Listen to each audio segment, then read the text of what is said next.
नमस्कार, मी आराधना ताठे।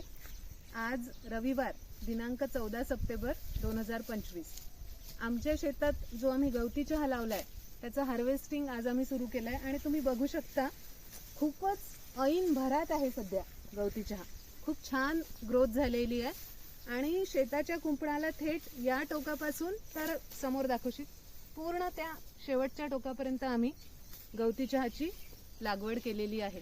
तसंच आमचा जो व्हेजिटेबल प्लॉट आहे शेताच्या आतमध्ये त्याला अगदी असा कुंपणासारखं त्याच्या पूर्ण भोवताली देखील मी एक तुळस एक गवती चहा अशी लागवड केली आहे। त्यामुळे नॅचरल पेस्ट कंट्रोल पण होतं आणि प्लस आम्ही आराध्य गृह उद्योगमध्ये जो हर्बल टी आम्ही तयार करतो त्याच्यासाठी आम्हाला तुळस पावडर आणि गवती चहाची पावडर ह्या दोन्ही गोष्टी लागतात।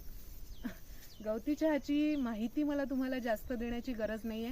गवती चहा आपल्या सगळ्यांच्या दादा थोडा आवाज कमी करा आता।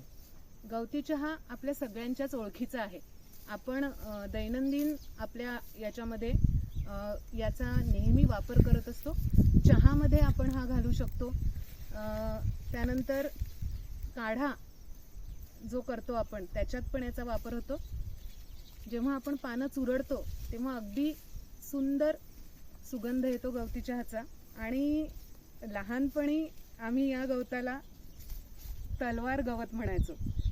अनावधानाने जर पान तोडताना सरकन ओढल्या गेलं तर बोट कापतं।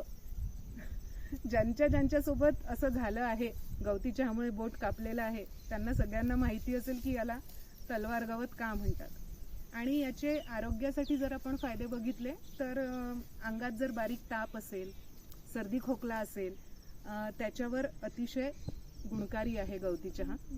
तर आराध्य गृह उद्योगमध्ये जो हर्बल टी आम्ही तयार करतो त्याच्यामध्ये आम्ही अशा गुणकारी अशा गवती चहाचा आणि तुळशीचा वापर करत असतो आणि त्याच्यासाठी आज आम्ही हार्वेस्टिंग शेतामध्ये सुरू केलेलं आहे।